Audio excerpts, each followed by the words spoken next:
Hello guys, there you have Electrolux ESM64840SX dishwasher, and today I will show you all of the indicators in this device.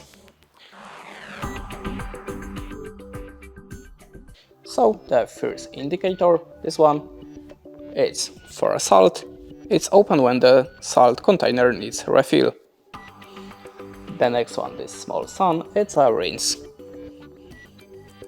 It's on when the rinse dispenser needs refill. This indicator is a washing phase indicator. This one is rinsing phase indicator. This one is drying phase indicator. This one is for a delay. This one is a glass care indicator. This one is extra power. And this one is extra hygiene. And that's it. That's all of them. Thanks for watching. Leave us a like, recommend, and goodbye.